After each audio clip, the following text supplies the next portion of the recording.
एक बार फिर से हमारे YouTube channel SB success point के ऑनलाइन प्लेटफॉर्म पर आपका स्वागत है।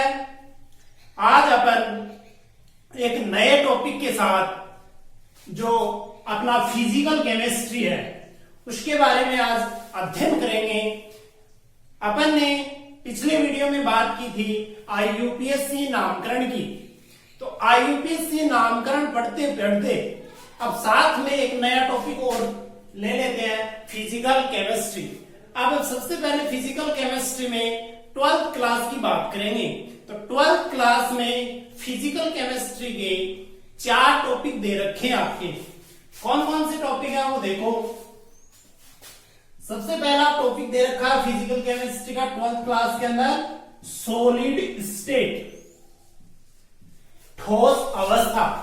उसके बाद में टॉपिक दे रखा आपके सॉल्यूशन, सॉल्यूशन यानी विलयन। तीसरा टॉपिक दे रखा आपके इलेक्ट्रोकेमिस्ट्री, इलेक्ट्रोकेमिस्ट्री। और चौथा पॉइंट दे रखा आपके फिजिकल केमिस्ट्री का केमिकल काइनेटिक, केमिकल काइनेटिक्स यानी सॉलिड स्टेट, सॉल्यूशन, इलेक्ट्रोकेमिस्ट्री विद्युत रसायन, केमिकल काइनेटिक रासायनिक बल गतिकी। यानी फिजिकल केमिस्ट्री में 12th क्लास के अंदर अपन को 4 टॉपिक पढ़ने हैं, जिसमें आज अपन स्टार्ट करते हैं केमिकल काइनेटिक्स। ये ऐसा टॉपिक है जो एग्जाम में, चाहे बोर्ड की एग्जाम हो चाहे नीट की एग्जाम हो, उसमें 2 या 3 क्वेश्चन हमेशा पूछे जाते हैं और बहुत ही इजी क्वेश्चन आते हैं। और केमिकल काइनेटिक्स को अपन बहुत ही इजी तरीके से पढ़ेंगे। तो सबसे पहले अपन तैयार करते हैं केमिकल काइनेटिक्स की रूपरेखा। केमिकल काइनेटिक्स, रासायनिक बल गतिकी, रासायनिक बल गतिकी।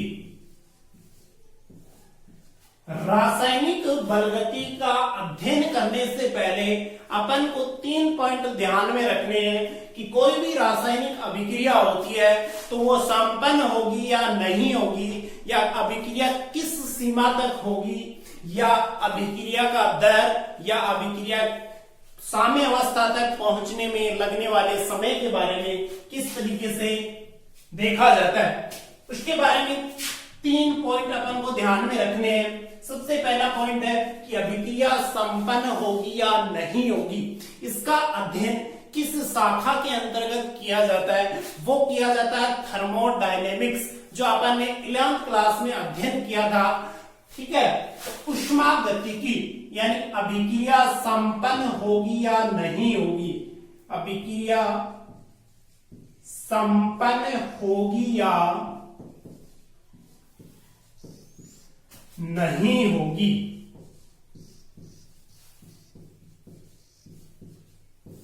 अभिक्रिया संपन्न होगी या नहीं होगी, ये कौन बताता है? ऊष्मागतिकी बताता है। अभिक्रिया संपन्न होगी या नहीं होगी, इसका अध्ययन ऊष्मागतिकी के अंतर्गत होता है। इसका अध्ययन ऊष्मागतिकी यानी थर्मोडायनेमिक्स, ऊष्मागतिकी के अंतर्गत होता है। देखिए किस तरीके से पता चलता है अपन को। डेल जी गिब्स मुक्त ऊर्जा में परिवर्तन अगर ये क्या हो, नेगेटिव हो। क्या हो? नेगेटिव हो। डेल जी का मान क्या है? नेगेटिव आए तो अभिक्रिया क्या होगी? शवतय होगी।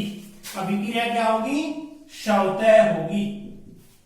ठीक है, अगर डेल जी का मान क्या आ जाए? पॉजिटिव आ जाए, तो पॉजिटिव होगा तो अभिक्रिया क्या होगी? अशवतय होगी, यानी अभिक्रिया अपन को बाहर से करवानी पड़ेगी।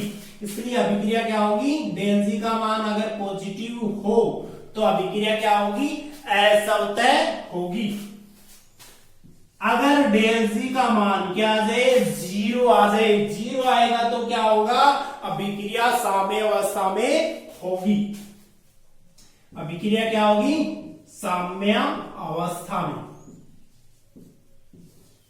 ठीक है, कि अभिक्रिया संपन्न होगी या नहीं होगी ये कौन बताता है, थर्मोडायनेमिक्स बताती है। तो डेल जी का मान अगर नेगेटिव आए तो अभिक्रिया क्या होगी, क्षमता होगी, और डेल जी का मान अगर पॉजिटिव आए तो अभिक्रिया क्या होगी, असमतय, और डेल जी का मान क्या हो, जीरो हो तो अभिक्रिया क्या होगी, साम्य अवस्था में होगी। यह अपन ने 11th क्लास में अध्ययन कर लिया था थर्मोडायनेमिक्स के अंदर। अब अपन बात करेंगे कि अभिक्रिया होगी तो किस सीमा तक होगी, ये कौन बताता है। ये अपन ने 11th क्लास में एक टॉपिक पढ़ा था, रासायनिक साम्य, केमिकल इक्विलिब्रियम, तो उसके अंदर पता चलता है। तो नेक्स्ट पॉइंट हम लिखते हैं कि अभिक्रिया किस सीमा तक होगी, अभिक्रिया किस सीमा तक होगी, इसका अध्ययन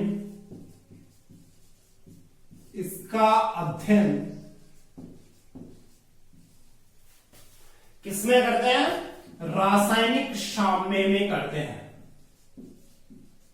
रासायनिक साम्य में किया जाता है। यानी अभिक्रिया किस सीमा तक होगी, इसका अध्ययन रासायनिक साम्य में किया जाता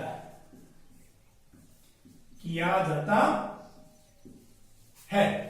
ठीक है, यानी अभिक्रिया किस सीमा तक होगी, इसका अध्ययन किसके अंतर्गत करेंगे, केमिकल इक्विलिब्रियम के अंदर करेंगे।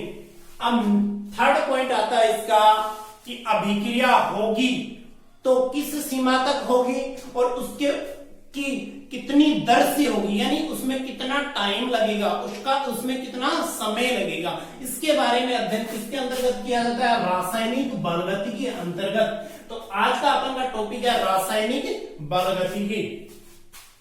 तो इसका थर्ड पॉइंट अपन लिख लेते हैं।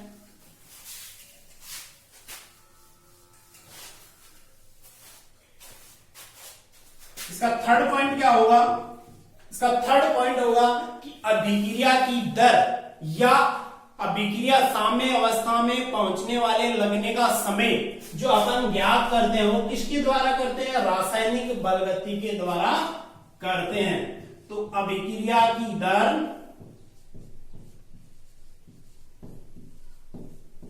तथा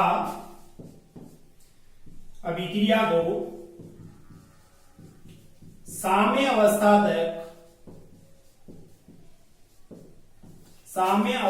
तक पहुंचने में लगने वाले समय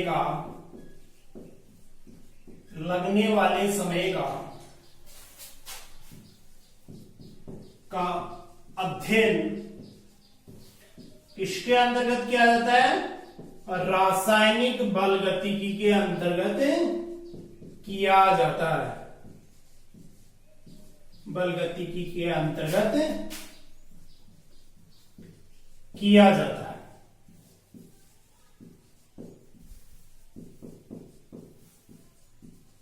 ठीक है, यानी अभिक्रिया की दर या अभिक्रिया का वेग तथा अभिक्रिया को साम्य अवस्था तक पहुंचने में लगने वाले समय का अध्ययन इसके अंतर्गत किया जाता है, रासायनिक बलगतिकी के अंतर्गत किया जाता है। आज अपन इसके बारे में विस्तार से चर्चा करेंगे कि केमिकल काइनेटिक्स क्या होती है, इसकी परिभाषा यानी डेफिनेशन क्या होती है, अभिक्रिया का वेग क्या होता है, वेग को प्रभावित करने वाले कारक क्या होते हैं। इस टॉपिक के अंतर्गत अपन को ये बातें पढ़नी पड़ेंगी।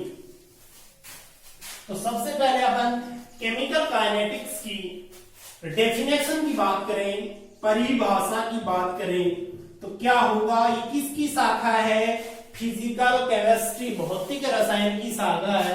तो क्या होगा, भौतिक रसायन की वह शाखा जिसके अंतर्गत अभिक्रिया का वेग और वेग को प्रभावित करने वाले कारक तथा अभिक्रिया की क्रियाविधि का अध्ययन किया जाता है। कौन सी शाखा कहलाएगी? रासायनिक बलगतिकी या केमिकल काइनेटिक्स कहलाएगी।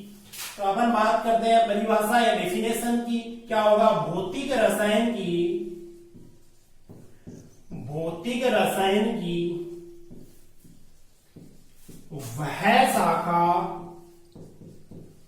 वह शाखा जिसके अंतर्गत कि भौतिक रसायन की वह शाखा जिसके अंतर्गत अभिक्रिया या कोई भी रासायनिक अभिक्रिया, तो अभिक्रिया के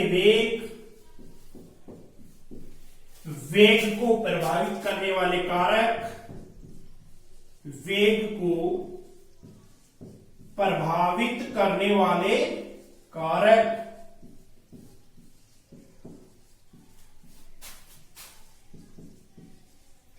तथा अभिक्रिया की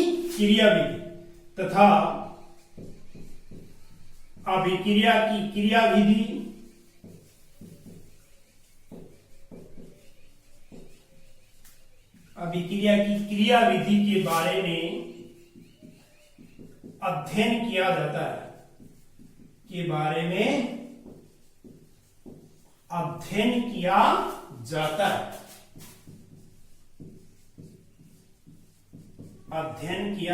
जाता है। क्या कहलाती है? भौतिक रासायनिक बलगतिकी कहलाती है।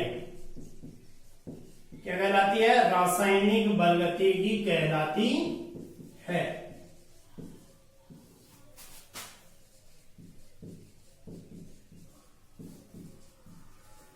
यानी क्या होगी? भौतिक रसायन की वह शाखा जिसके अंतर्गत अभिक्रिया के वेग को प्रभावित करने वाले कारक और उसकी क्रियाविधि के बारे में अध्ययन किया जाता है। क्या कहलाती है? रासायनिक बलगतिकी कहलाती है। सबसे पहले अपन बात करेंगे कि रासायनिक अभिक्रिया का वेग क्या होता है, और फिर बाद में बात करेंगे कि रासायनिक अभिक्रिया का वेग कितने प्रकार का होता है। और अभिक्रिया हो रही है तो अभिक्रिया में जो समय लगता है उसके आधार पर अभिक्रिया कितने प्रकार की होती है। इस तरीके से अपन इस टॉपिक को पढ़ेंगे। तो देखो, सबसे पहले अपन बात करें सबसे फर्स्ट पॉइंट की कि रासायनिक अभिक्रिया का वेग,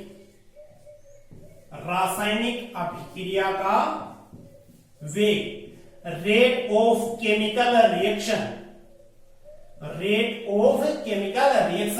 या तो रेट बोल सकते हैं या वेलोसिटी ऑफ केमिकल रिएक्शन, यानी रासायनिक अभिक्रिया का वेग क्या होता है।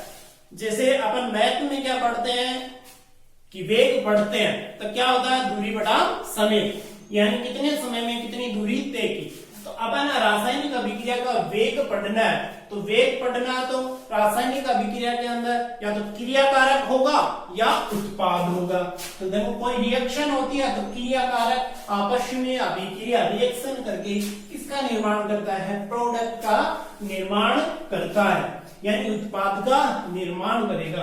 तो क्रियाकारक उत्पाद में चेंज होने में जितना समय लगेगा क्रियाकारक को, वही क्या होता है? अभिक्रिया का वेग होता है। इसी तरीके से प्रोडक्ट होते हैं, वो क्रियाकारक में चेंज होने हैं। जैसे कोई क्या है? उत्क्रमणीय या रिवर्सिबल रिएक्शन है, तो उसके अंदर क्या होगा कि प्रोडक्ट है वो रिएक्टेंट में कितने समय में चेंज हो रहा है, वो क्या होगा? उत्पादों के संदर्भ में अभिक्रिया का वेग। तो अपन क्या लिख सकते हैं कि इकाई समय में क्या होगा? इकाई समय में क्रियाकारक या उत्पादों की सांद्रता में जो परिवर्तन है वो क्या कहलाएगा? अभिक्रिया का वेग कहलाएगा। तो अपन परिभाषा या डेफिनेशन क्या लिख सकते हैं? क्या लिखेंगे कि इकाई समय में क्रियाकारक यानी रिएक्टेंट क्रियाकारक या उत्पादों की सांद्रता में क्या होगा, इकाई समय में क्रिया कारक या उत्पादों की सांद्रता में परिवर्तन, इकाई समय में क्रिया कारक या उत्पादों की सांद्रता में परिवर्तन क्या कहलाता है, अभिक्रिया का वेग कहलाता है। अभिक्रिया का वेग भी बोल सकते हैं या अभिक्रिया की दर भी बोल सकते हैं। अभिक्रिया का वेग या दर कहलाता है या कहलाती है। ठीक है, इकाई समय में क्रिया कारक या उत्पादों की सांद्रता में परिवर्तन क्या कहलाता है, अभिक्रिया का वेग या अभिक्रिया की दर कहलाती है। अभिक्रिया की दर को किसके द्वारा रिप्रेजेंट करते हैं, आर के द्वारा, रेट। ठीक है, अंग्रेजी में क्या बोलते हैं, रेट।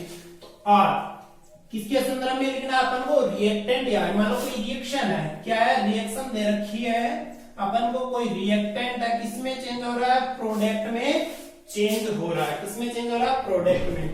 तो इसके लिए अभिक्रिया का वेग लिखें, तो दोनों के लिए लिखेंगे तो क्या होगा, कोई दोनों की क्या लिखते हैं, सांद्रता लिखते हैं। सांद्रता को अंग्रेजी में क्या कहते हैं, कंसंट्रेशन कहते हैं। तो क्या होगा, डेल सी बटे डेल टी।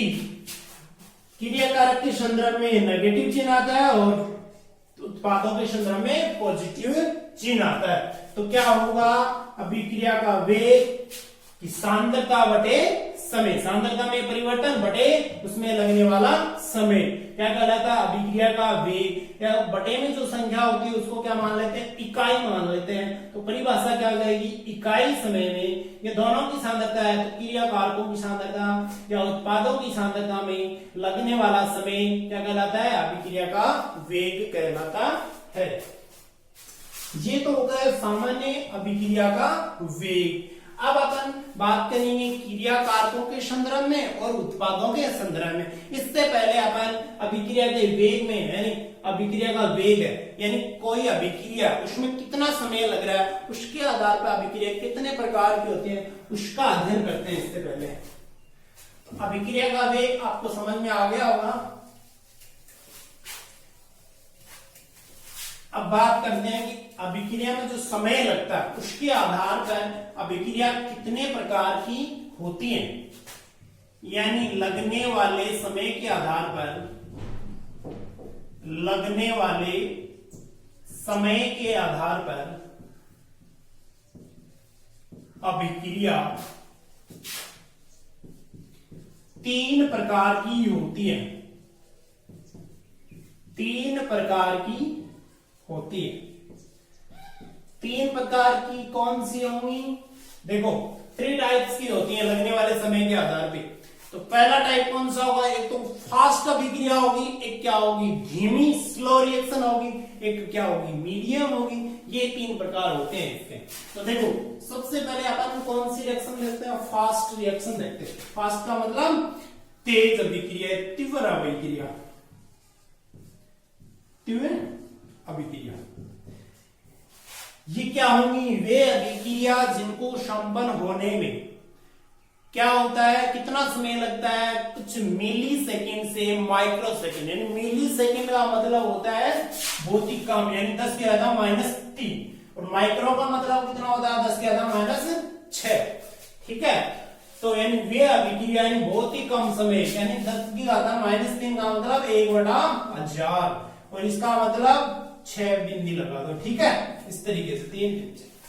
तो ये इतना बहुत ही कम समय लगता है। यानी वे अभिक्रियाएं जिनको संपन्न होने में कुछ माइक्रो या मिली सेकेंड से माइक्रो सेकेंड लगते हैं, क्या कहलाती है, तीव्र अभिक्रिया कहलाती है। तो अपन क्या लिखेंगे, वे अभिक्रिया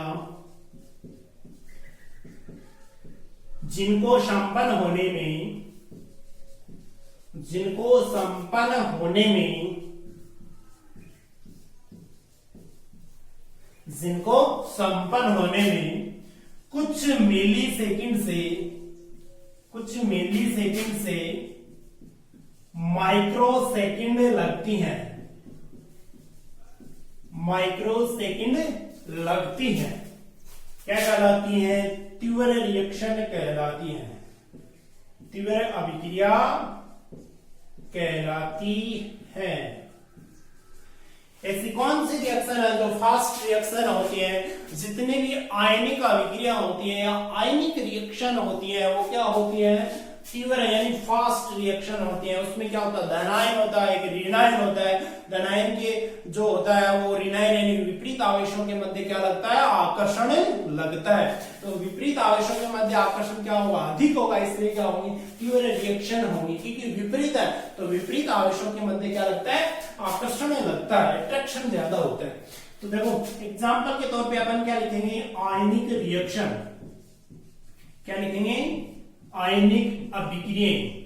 सबसे जो फास्ट होती हैं वो क्या होती हैं, आयनिक रिएक्शन होती हैं। इसका एक एग्जांपल देख लेते हैं। इसका एग्जांपल क्या होगा, तो आपकी नोटबुक में दे रखा है कि जो अपना जो सोडियम क्लोराइड है, सोडियम क्लोराइड यानी नमक का जलीय विलयन है, वो किसके अंतर्गत, देखो इस तरीके से लिखते हैं कि NaCl, कि सोडियम क्लोराइड का जलीय विलयन है, वो सिल्वर नाइट्रेट के जलीय विलयन में अगर डाल दिया जाए तो अभिक्रिया होगी, क्या होगा कि Na+ और Cl- इस तरीके से टूटते हैं। Na+ और Cl-, इसमें क्या होगा, Ag+ और NO3-, इसका प्लस वाला इसके माइनस के साथ में, इसका प्लस वाला इसके माइनस के साथ में, तो AgCl के साथ में तो क्या होगा, AgCl।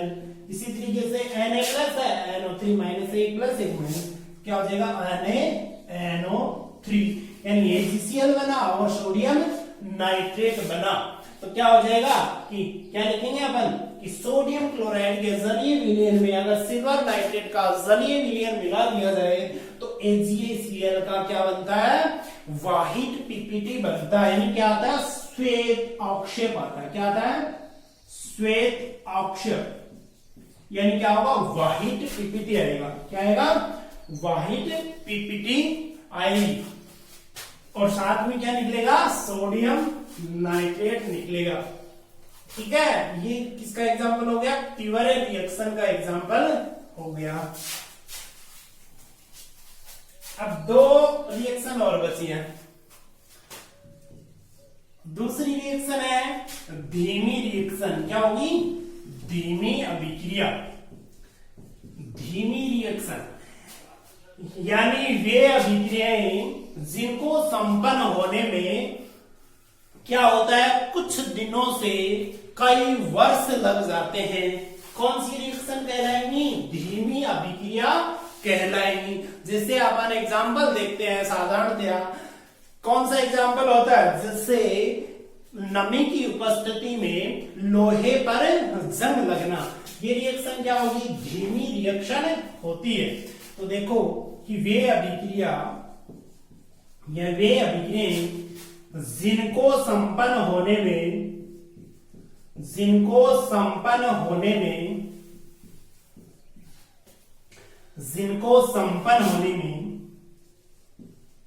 कई दिनों से कई वर्ष लग जाते हैं, कई वर्ष लग जाते हैं,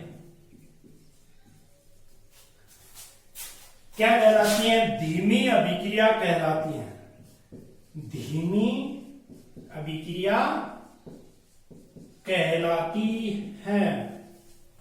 ठीक है, एग्जाम्पल के लिए नमी की उपस्थिति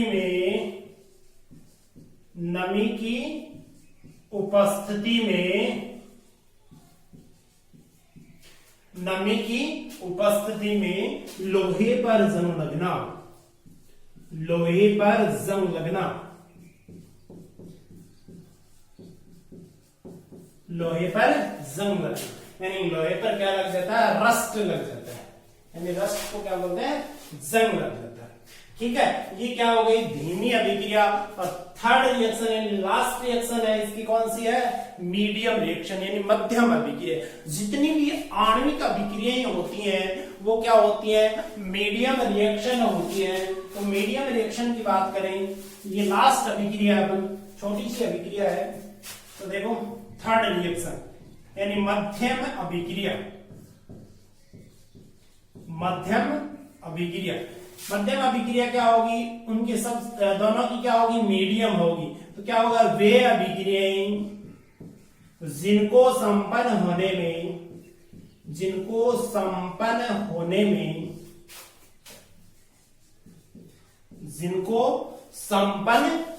में क्या होगा, देखो आयनिक अभिक्रिया पढ़ी थी तो उसमें क्या हुआ, मिली सेकंड से माइक्रो सेकंड समय लगा था, और जो धीमी अभिक्रिया थी उसमें कई दिनों से कई वर्ष लगे थे, और इसमें क्या होगा, कुछ मिनट से कुछ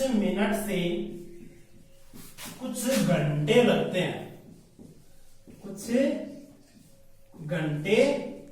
लगते हैं, तो क्या होगी, मध्यम अभिक्रिया कहलाएगी, मध्यम अभिक्रिया कहलाती है। ठीक है, अब एग्जाम्पल क्या होगा, तो मैंने बता दिया था कौन सी अभिक्रियाएं होंगी, आणविक अभिक्रियाएं होंगी, आणविक अभिक्रियाएं होंगी। अब आणविक अभिक्रियाएं कौन सी हैं, तो एक एग्जाम्पल दे रखा है कि एक तो दे रखा सुक्रोज का प्रतिपन, सुक्रोज को क्या बोलते हैं, इक्सु शर्करा, क्या बोलते हैं, केन सुगर, इक्सु शर्करा का प्रतिपन, इक्सु शर्करा। सुक्रोज का आप सूत्र जानते होंगे, क्या होगा, C12H22O11। इसका क्या कराएंगे, जल अपघटन कराएंगे, तो जल अपघटन कराएंगे तो क्या होगा, एक तो प्राप्त होगा C6H12O6 और दूसरा भी क्या प्राप्त होगा, C6H12O6। पहले वाले का नाम होता है ग्लूकोज और दूसरे वाले का नाम क्या होता है, फ्रुक्टोज।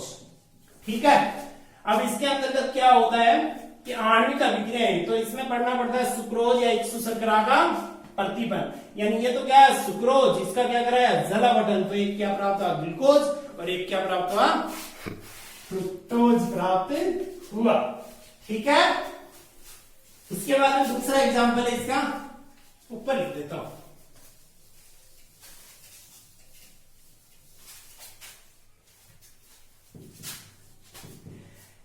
क्या होता है, एथिल एसीटेट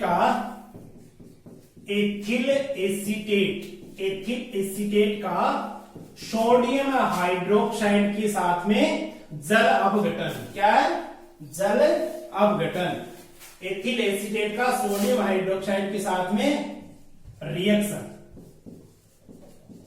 ठीक है, तो क्या होगा, ethyl acetate CH3 double bond O और C2H5, और ये क्या हो जाएगा, NaOH, सोडियम हाइड्रोक्साइड। इसमें एक तो क्या होगा, धनायन एक ऋणायन, इसमें भी क्या होता है, एक ऋणायन एक धनायन Na+ और OH में, धनायन है वो ऋणायन के साथ में, ऋणायन हो धनायन के साथ में। ये आणविक अभिक्रियाएं होती है, तो इसमें धनायन और ऋणायन लिखने की आवश्यकता नहीं है। तो क्या होगा, ये Na+ है, इसके साथ में जुड़ जाएगा, तो क्या हो जाएगा, CH3COO Na, यानी सोडियम एसीटेट, और ये क्या है, C2H5, तो ये क्या हो जाएगा, OH के साथ में जुड़ जाएगा, तो क्या हो जाएगा, C2H5OH। इसको क्या बोलेंगे, सोडियम एसीटेट, और ये क्या है, एथिल एल्कोहल। ये अपनी क्या होगी, तीनों रिएक्शन होगी, लगने वाले समय के आधार पर तीनों प्रकार की रिएक्शन होगी। अब अपन अभिक्रिया के वेगों के प्रकार की बात करेंगे अगले वीडियो में। थैंक यू, धन्यवाद।